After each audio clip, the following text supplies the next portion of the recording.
Today, what we're going to be doing is looking at 11 different signs, actually, that can demonstrate that you have actually incarnated previously in different forms. Now, it's not always that we were human. Sometimes we may have come from a different star system. So I'm going to be revealing 11 signs that can help you to identify whether or not this has happened for you. Now, my own personal story is it was probably around about 4 or 5 years ago that I started having soul memories that were coming back for a lifetime in Atlantis. And in these visions, I was seeing myself working underneath this huge, great big glass dome and working with lots of different coloured remedies. So I was kind of mixing them up, and they were very potent, and they were having instant healing effects on the people that I was seeing. Now, this started happening actually after I started studying the colour mirror system, which is this sequence of dual coloured oil bottles that I work with today. There's 87 different ones and over 50 different essence sprays as well. Now, these memories were coming back through for me in dream form, and they were also becoming more and more complex the more I studied, to the point where I was actually able to remember certain places and the people that were around me. So I still haven't got complete clarity on exactly what I was doing, but it's like putting together a jigsaw puzzle, so it's like getting different parts of information, then joining it together as I go through. So it's evolving as I evolve. So I don't know if you know much about reincarnation, but if you do, then that's great. And if you don't know anything at all, then there's lots of stuff that I really want to go through today, as well as these 11 different signs. We know that in Buddhism and Hinduism, they suggest that when somebody reincarnates, it's directly linked to the karma that they now go into in their previous life, in their next life. So if they'd been a bad person in their previous life, they will have to almost rebalance some sort of karmic debt within this lifetime.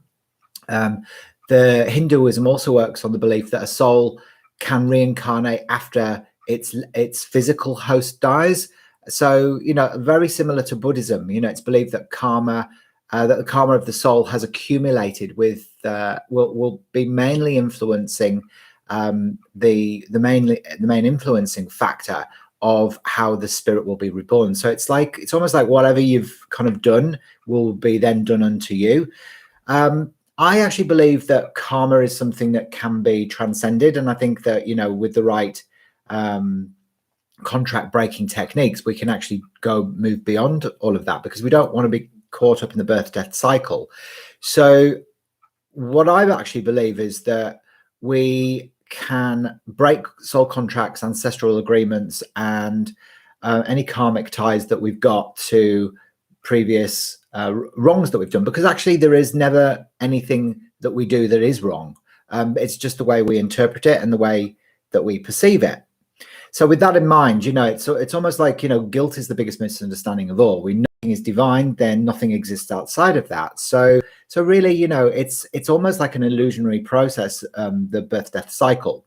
So as also I mentioned several times, that we are multi-dimensional ancient immortal beings of light living out temporary human experiences. And actually we exist simultaneously across numerous different star systems, as well as on the Earth plane. So with that in mind as well, we can understand that, maybe up until this point, we've been caught up in a perpetual cycle.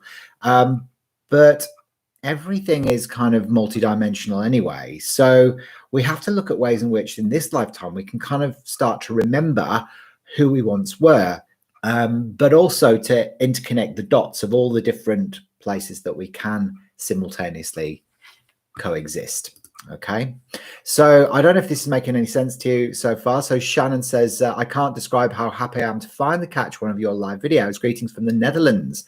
Lovely to see you. And as I are always here. Ram, you're here as well. And Jesse, good morning to you as well. So actually, Jesse, you inspired the topic of the conversation today based around something that you'd mentioned to me with regards to somebody that you've recently met that you feel like you've got a deep soul connection with. And I think that is one of the signs that we know that we have reincarnated, and often we choose to reincarnate with people that we have an instant familiarity with. Okay, so often when we get that instant connection with somebody, it's because there is a story that you have become attached to that is part of a almost like a collective story between the pair, and things need to play themselves out. So we have a soul group that we incarnate with. So this can be, you know, like your mum and dad or your friends and your family, but also just strangers as well. So sometimes you can meet somebody that you just instantly connect with, and you can't explain why this is taking place, and you just have to look at the person in the eyes, and you can sort of feel into their story, and you can understand who they are and what they're here to do. And sometimes it's just a simple message. Remember the reason, season, lifetime thing? Sometimes it's literally just a very, you know, short message that they need to deliver for us. So it could just be like a piece of wisdom. Other times it could be like they're around in your life for a couple of years, and other times it's for a lifetime. You know, they come in and they stay with you because you've got lots of lessons to learn together. So this can happen, you know, time and time again. It doesn't matter how old or how young you are. These types of encounters happen throughout the course of your life. So, you know, that's definitely one of the signs. So there you go. So Steph says, so killing another or physically abusive a living being, that's just so bad because we perceive it to be.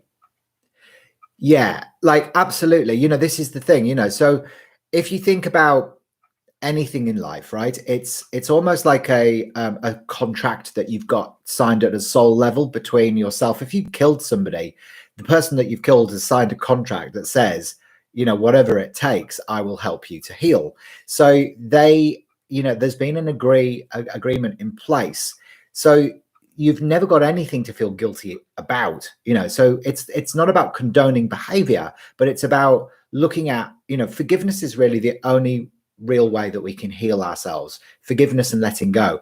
And you know, we hear of people that have held on to things for years and years and years and years and years, when really, you know, it's about them identifying who it is that they actually need to forgive. Is sometimes it's themselves, sometimes it's somebody else.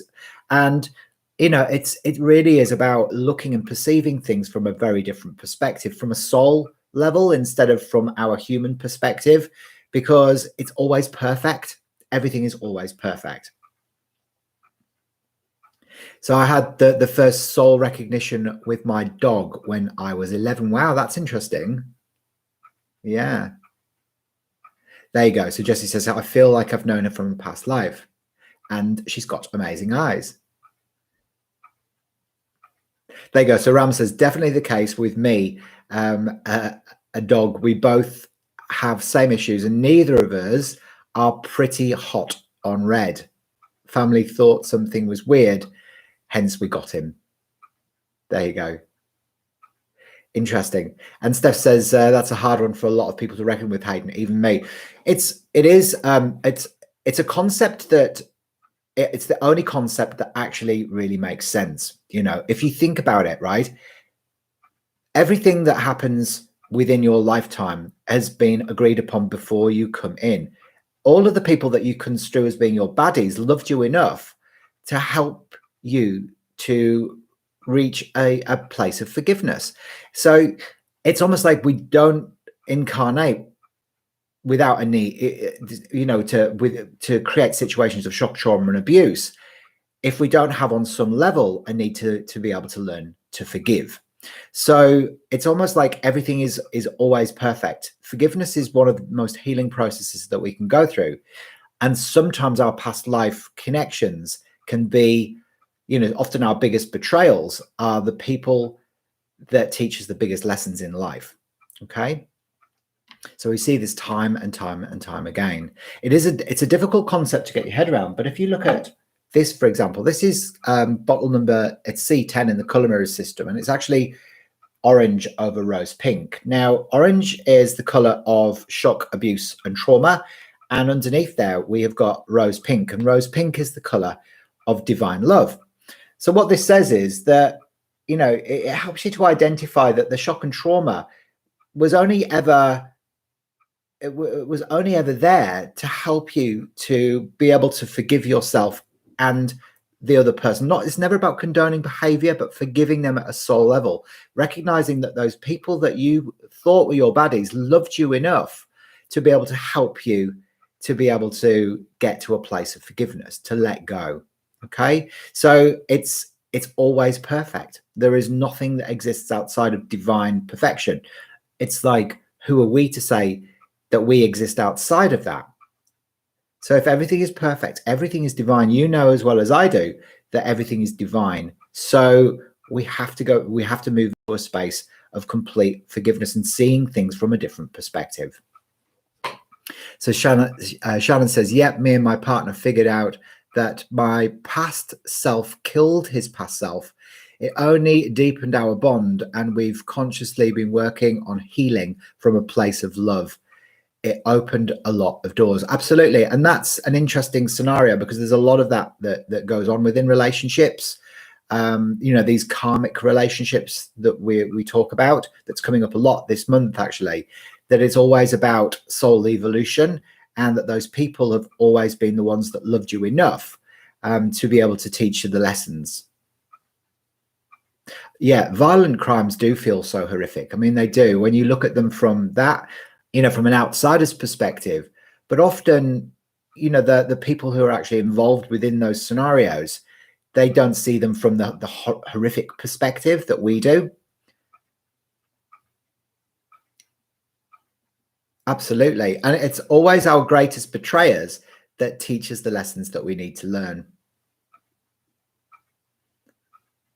Hi, Gerald. Nice to see you. So Joel says, hi, Hayden. Only a compliment. I admire your force of work.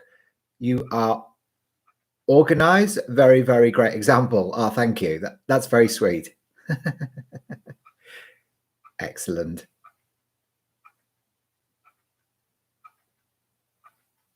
There you go. So Steph says, isn't this a big theme in the draconian karma with some soul groups and races they destroyed? Yeah, absolutely. I mean, this is the thing that I'm getting to, really. It's like, we've got to remember that we haven't always been human. So we haven't always incarnated as in the in the birth death cycle as a human being. We've often come in from different star systems, whether that's Alpha Draconian or Arcturus or Orion or wherever. There's some difficult environments that we've been in, as well as some beautiful and blissful ones as well. So often, when we come in with really severe traumas or things like that, it's often because we've got soul lessons that have come in from different star systems. So we can kind of work out, based around the path of our life, what we've maybe been involved with. But there's nothing that's better to be able to understand that than going through like a past life regression. So when we go deep into our previous lifetimes, we can actually explore the dynamics between the people that we have encountered and the situations, and understand them from a different perspective. So we bring fresh awareness into it. It's like when you revisit your timeline through hypnotherapy, we go back into moments of trauma or where we felt out of control in our past, and we look at it from a different perspective. What were we doing? Who were we with? And can we see this and perceive this in a different way, so we can let go of the pattern, the belief, and the emotion? So the same thing applies when we look multidimensionally and across different star systems. So there are soul memories that are caught up within the physical body, as well as our outer causal bodies and our soul memories as well. So this is what I mean. So you may, other signs that we can look at, are things like reoccurring dreams. And this is a big one, and this is like memories of past lives that can present themselves in vivid dreams and nightmares as well. So I've lived with constant nightmares for many years now. And, so I'll go to bed every night, and, I'll often think, well, I wonder if I'll have another nightmare tonight. And it's very rarely that I don't. And so I often wake up really hot in the middle of the night, and I have, some quite horrific sort of memories that are almost too graphic and too real for me to be able to dream up. So they must come through from a different timeline, from when I was living in a different either as a different person or as a different being. So they can indicate past life traumas that are attached to your soul, and that's why they haunt your sleep. So I've had extremely graphically gruesome dreams where I've been killing. But remember, we've got to remember that we've been all of it. So we have been the murderer as well as being the person who was murdered. So we've been all of it because we are ancient immortal beings of light living out temporary human experiences. So this is one of the things to remember, if certain individuals appear in your dreams, then you may have a special relationship with them in another life. So I often get dreams where I'm dreaming about a particular person that I met years ago. And, like there's a girl from university that I dream about a lot. And even though we're not really in contact with each other anymore, I saw a little bit more recently, but for years I was just dreaming about her and the different stories that were going on with her, like how it was when I was at uni with her. I often dream about other people from my past as well, and it's always the same people that come in, and I'm always within different situations and scenarios with them. So this is something that we need to look out for. Also, deja vu is another one, so it's quite common for us to experience a fleeting feeling that a situation that we're going through has happened before in exactly the same way. And science actually offers neurological explanations for these phenomena because they believe that they could be vague memories from the past. So deja vu, I don't know if anybody's ever experienced that before. It's where you feel like something has happened before, but you know that it sort of hasn't because it couldn't have done. But it's just in that moment, you just almost can predict what either you're going to do or what somebody's going to say. Has anyone had deja vu before? So Joel says, hi, Hayden. Steph says a big theme at Draconian. Jesse says, being alone on a water world, which was very uncomfortable. Yeah, it was interesting when we went through your past life regressions, Jesse, and I remember you talking about the water world incarnation, which was almost like an experiment. And I know that you felt very uncomfortable as you found that your body was decaying. Good evening, Tammy. Nice to see you. So Steph says you have horrific nightmares often as well. There you go. So Shannon says, some advice for people struggling to look into past lives where they put others through abuse and violence. Context and understanding is everything. Try to see the past self as their own person. Yeah, it's a good point, actually. There you go. So Jesse says he dreams events in advance. And Steph says deja vu is a glitch in the matrix. It is like a glitch in the matrix, really, isn't it? Definitely. So yeah, so we've got deja vu. We've also got unexplained fears as well. Now that's another one. Okay, so many people are afraid of sharks or snakes or spiders, and or some people have even more unusual phobias as well. So what what if you're terrified of the sun? Some people are scared of wide open spaces or the ocean. Well, often we find people who are really fearful of water or the ocean have previous incarnations in times of Atlantis when the tidal wave hit, and a lot of people were wiped out during that phase. The sun, it could be connected to ancient Egypt, or somebody, if you died in the desert or in the sun and you couldn't get away from its raging heat. So we have to look at how these unexplained fears, a fear of fire may indicate a past life trauma of being burnt at the stake, for example, as well, or the witch hunts. We can also have strange memories that resurface as well. So, did you have memories during childhood that your folks, knew didn't really happen? So, when you were young, you could remember things that weren't part of this lifetime. So it could have been that you remembered something happening to you before you were born. So we know that human memory can be unreliable, but it's also faulty memory if you're remembering one of your previous incarnations. So upon examining them, look for details like names or landmarks, and then do some more research. Okay, because sometimes we can we can sort of remember past incarnations, and we have those memories there. So sometimes people remember that that they have been born into a different family, or they can even remember like who they were married to and what their partner did.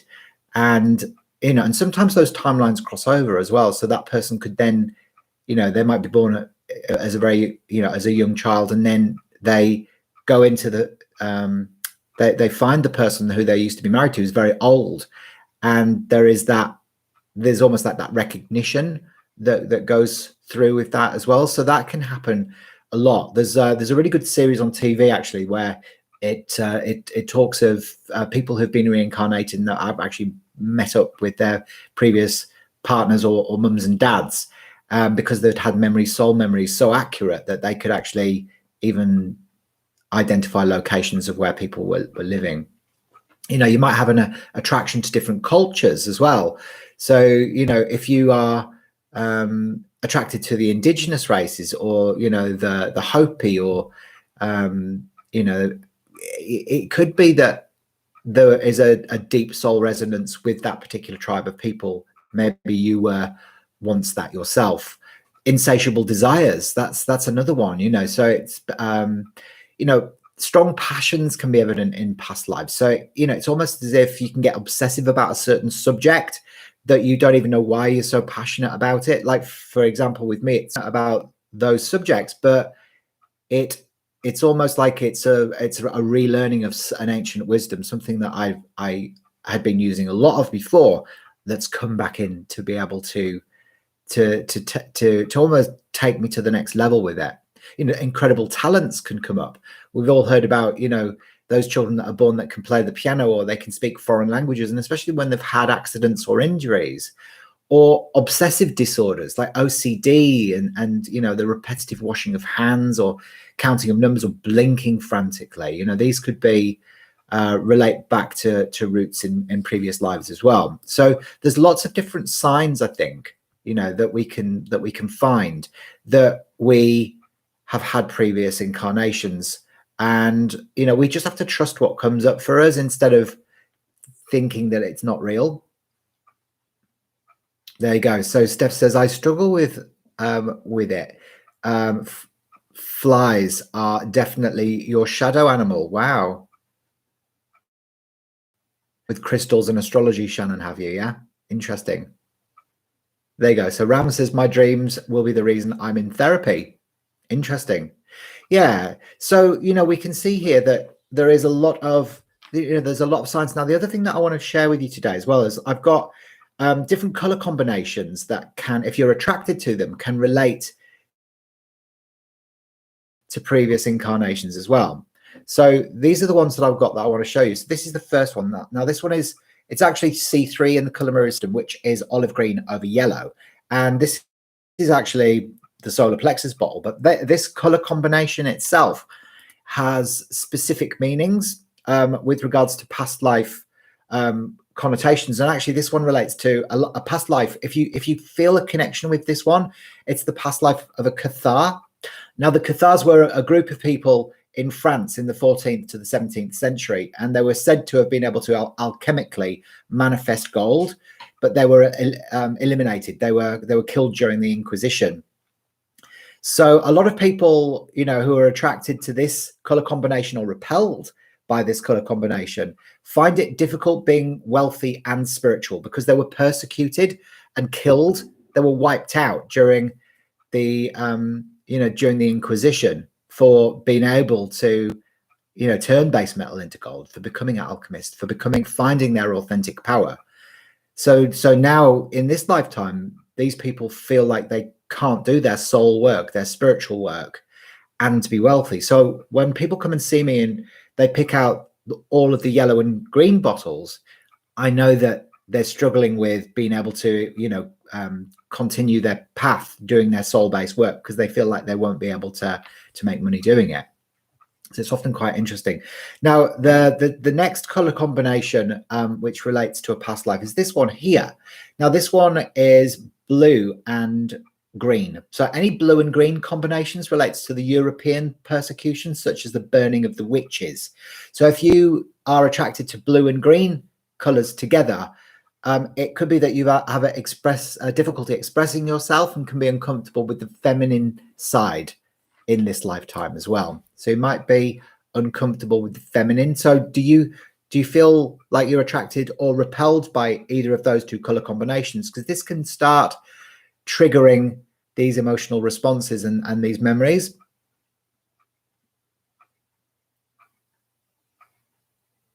There you go. So Ram says, my husband just glared at me when you said OCD. There you go. Steph says, Elizabeth of Cathor, that rings a bell. There you go. So Jessie says, I get very nervous with dealing with legal matters. How specifically, Jessie? There you go. So Jessie says, I think my soul needs a spiritual vacation. There you go. So Shannon says, both bottles trigger you. Okay. Kitty, good evening to you. How are you today? We're just going through some coloured bottles at the moment that relate to past lives, because these can sometimes help you to be able to connect up to a specific timeline where maybe you've still got some releasing that needs to take place. And of course, the timelines that we're talking about here were quite horrific. They were quite difficult timelines for a lot of people, and this is why they come up a lot for different people. So the next one is the turquoise one. Now, this is turquoise energy, and this often relates to past life incarnations in Atlantis, where technology was misused and it fell. And then people who often are attracted to turquoise come in as a teacher of new wisdom, of ancient wisdom rather, in a new way. So, you know, if you feel that deep connection to turquoise, it's Atlantis. The red and gold combinations, you know, this indicates either Vikings or Roman soldiers at the time of Jesus Christ. And it can manifest as anger at power in this lifetime. So if you feel anger towards the authorities or, you know, politics, this is anger towards, you know, power. That's how it can manifest, you know. So if you think about how many, you know, how power was abused during Viking times and as a Roman soldier as well. So, you know, this is how that can play itself out. Pink and magenta together suggest a Japanese past life, maybe, you know, during Nagasaki or Hiroshima, which helps to release guilt and helps to manifest forgiveness as well. So a lot of the trauma that happened during these times was, it's almost like an instant ascension process that took place because of the bomb. When it went off, it wiped so many people out very, very quickly. They instantly ascended. So, you know, this is Japanese past life, you know, the pink and magenta, those two colors together. So if you're attracted to those colors, it can often mean that you were around about in that time. And then you've got colors like gold and violet together. Now, this is a high initiation in the time of ancient Egypt. Or gold and olive green together. You know, it's Egyptian, Mayan, and Incas. It's the sun worshipping. And the violet is next to the gold, shows this high initiation in the times of Egypt. And it can indicate betrayal during this time as well. So it might be that you feel like you've been betrayed or that you are going to be betrayed.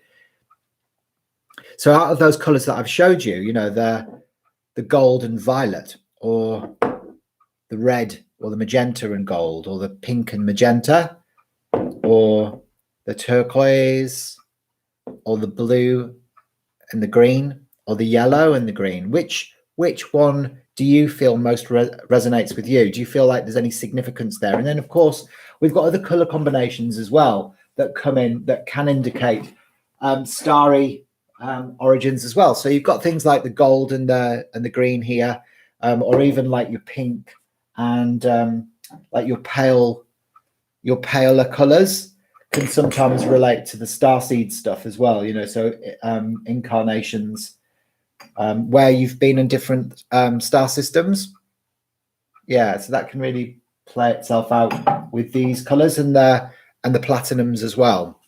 So they can indicate, you know, that you were, if you're attracted to these colors, that, you know, you came in from a much higher dimensional frequency.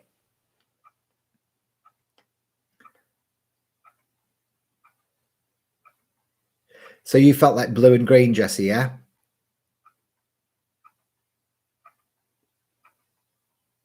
There you go. So Jesse, I'm not sure how it will be carried out, but I know I came to help new, ancient, forgotten wisdom take root again. Brilliant. Good. So you avoid yellow and you avoid pink, Ram. Wow, okay, so that's interesting. So yellow is about fear in color therapy, and pink is connected actually often to anger, believe it or not, and maybe not loving yourself enough, and the role of the victim. So when you avoid them, it's almost like, you know, an aspect of you is avoiding your feminine, but also separation as well, and motherhood. So it's almost like a fear of separation that can come up with that, or issues with the mother that can take place with that as well. Yeah. So, you know, so we can see that, you know, we've got all of these signs that indicate that we've come, you know, in again, like our soul was once somewhere else and it's come into this physical body to be able to, it's almost like create that point, that 0 point again, you know. So this lifetime really for a lot of people is about clearing all of the old baggage so that they can escape the birth death cycle. So, you know, now is our point of power is always in the present moment, and the way that we can look at this is by choosing to clear all of this so that we don't feel the need to then come back in and go through this process again and again and again and again and again and again.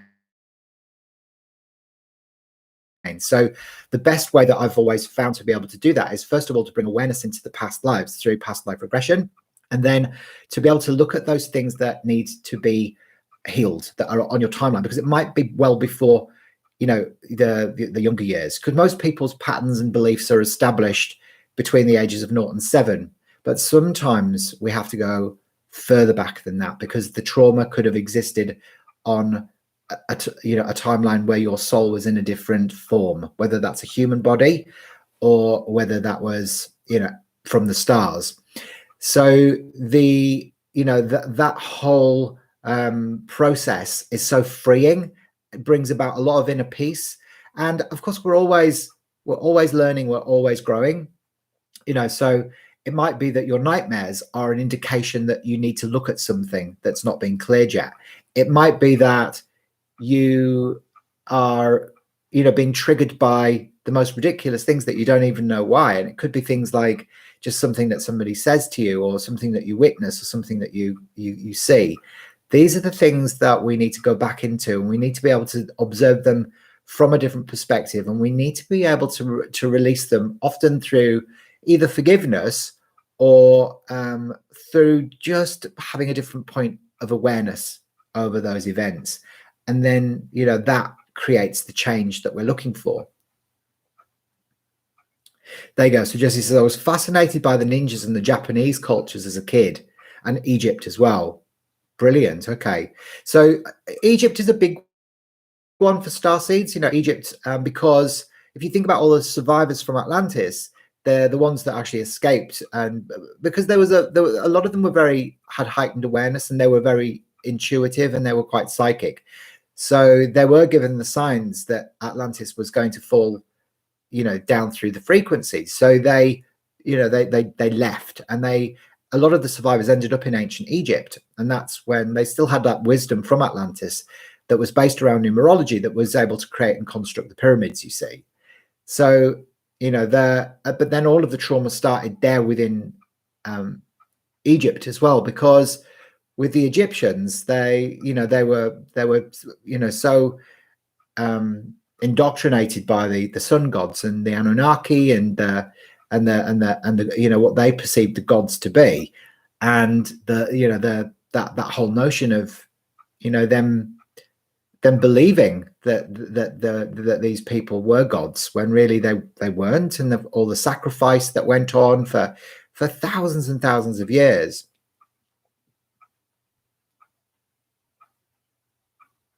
There you go. So Hayden, I have to show you the Akashic Records Oracle that this woman pulled for me. It was me on the card in my first past life regression we did. Oh wow, okay. So what was that? Was that the I'm trying to remember what your first life was, because during the past life regression sessions that I do, I take you through 3 different significant lifetimes, and it's usually the final lifetime that we experience during the session that is the one that carries the most weight and the most meaning and the most significance for us.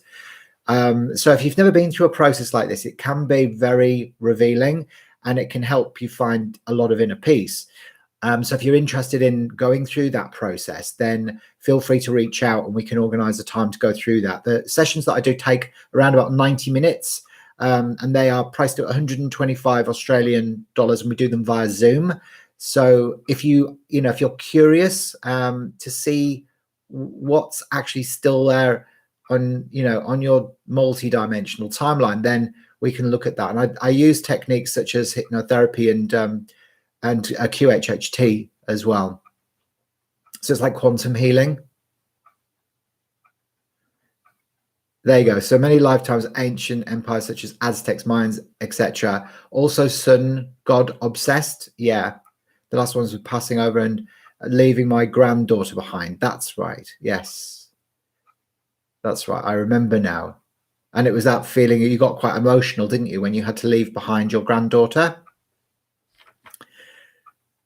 There you go. So Kitty Kitty says, I've been to Japan and Hiroshima. It's amazing. And such humble people. No, it is. And it's often we find ourselves revisiting these areas.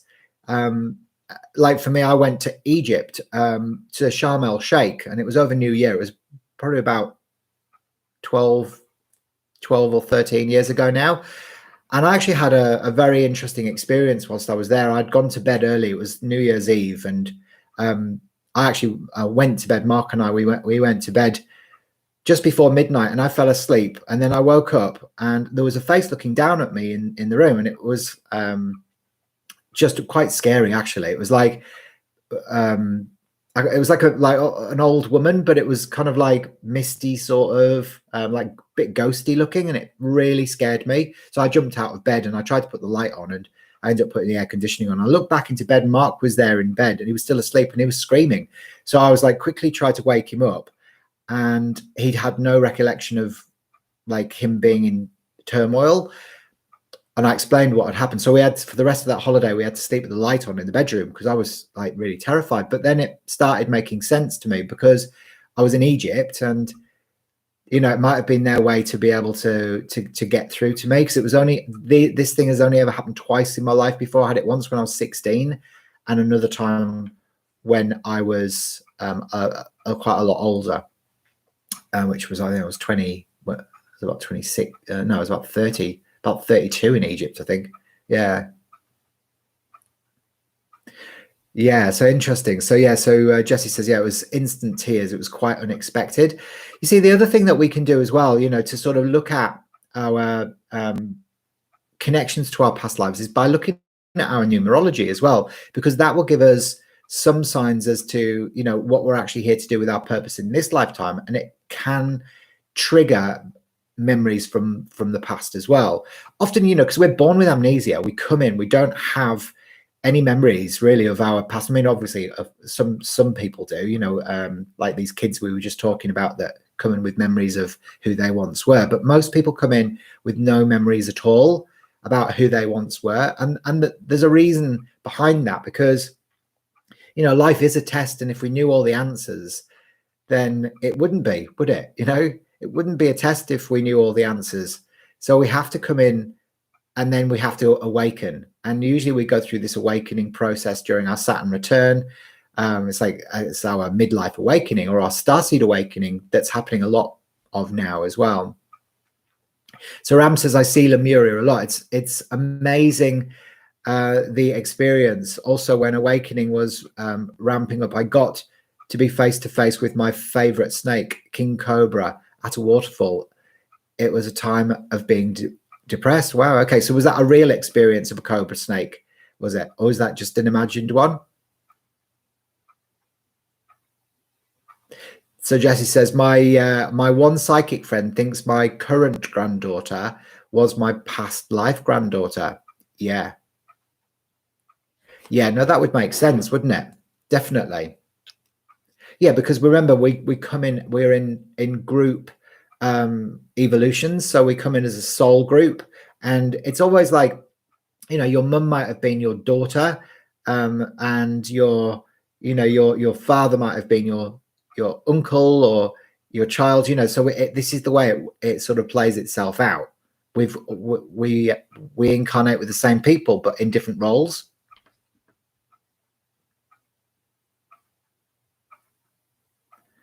Wow. You were in bed having a breakdown at the time. So it was like an imaginary snake, was it, that you saw? That sounds pretty horrific.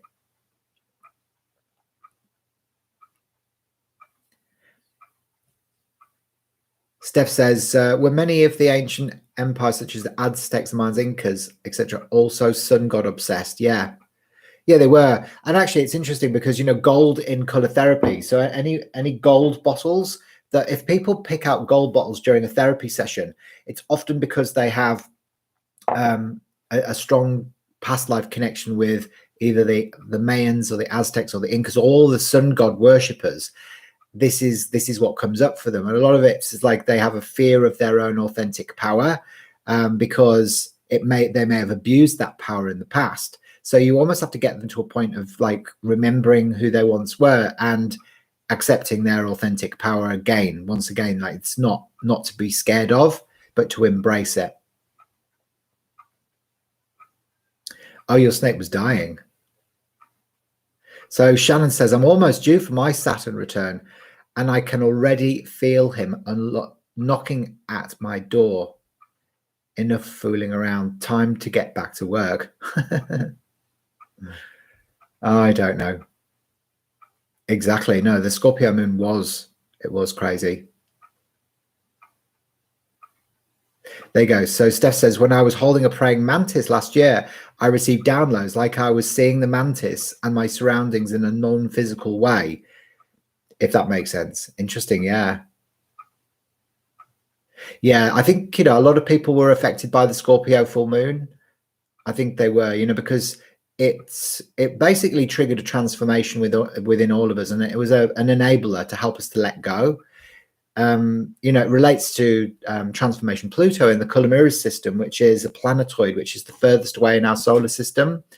And it's only really for those people who are prepared to go right out on a limb to be able to do the deep transformational healing work. It's often a releasing of grief that needs to take place. And of course, what's happening on the planet right now, there's a massive purging of grief because of what's happening with COVID, and there's particularly in India, where it's got completely out of control. So there you go. So these are some of the signs that birthmarks is another one. Like I've got a really interesting birthmark on my head, and it's at the base of my neck at the back and also on the top of my head. And it's like, it's not as quite as it's almost like a port, what do they call it? Like a port wine stain. Not anything as vivid as Mikhail Gorbachev or anything like that, but it's like it's still there.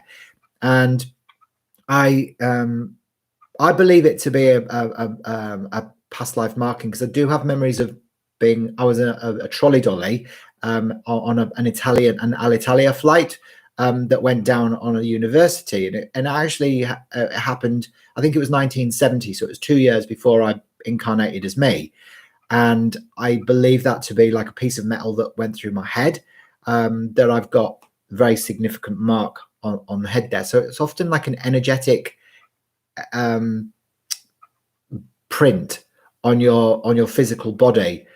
These birthmarks can often indicate where we've had trauma in our past life. So have you got any birthmarks?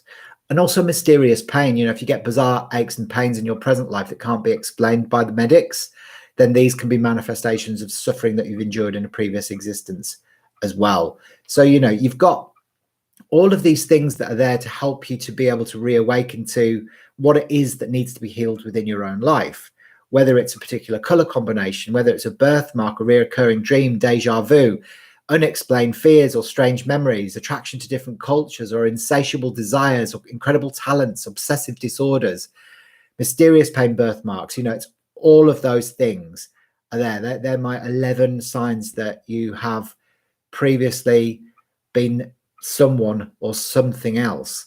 And from there, it's a great place to investigate, because it's the truth that sets you free. It is the truth that sets you free. There you go. Steph says the color thing is a bit weird for me. Most of my life, I was attracted to shades of blue, greens, purples, and black. But the past few days, it's been oranges, reds, and golds. Okay. So why do you think that is, Steph? What do you think is going on with the oranges, reds, and golds? Okay. Why do you think that is? Often, you know, if you're being attracted to the orange and red combinations together, it's because you need to speak up and you need to start talking about things that are bothering you instead of holding them in and getting angry and frustrated.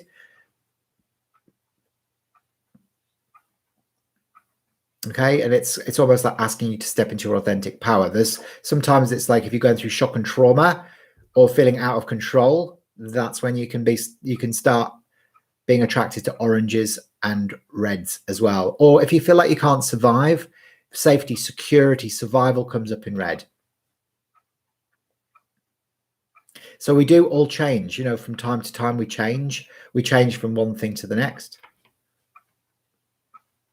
We change, and it's often because we are in need of a particular color energy to be able to help us get through a particular part of our life, you see. And we can get that color from bathing in the color mirrors, we can get it through eating colored foods, we can get it through crystals, through Australian bush flowers, from wearing clothes. There's so many ways that you can bring that color energy into your electromagnetic field so that you can benefit from it. You often find people who are very depressed, they gravitate towards either yellow or violet, because yellow brings about joy, but yellow helps with sad and depression, and violet is really good for releasing of grief. Hi, 11 Kabaja. Hi, Hayden. Just noticed that you're on. Are you closing soon? I see it's been about 40 minutes. Exactly. I am going to be signing off soon, because we've just been through 11 signs that you have been reincarnated, and actually I'm heading off because I've got some reports that I need to write now. There you go. So thanks for sharing today, guys. I hope you've enjoyed your lessons today, and I'll see you next time. Have a brilliant rest of your day. Bye for now.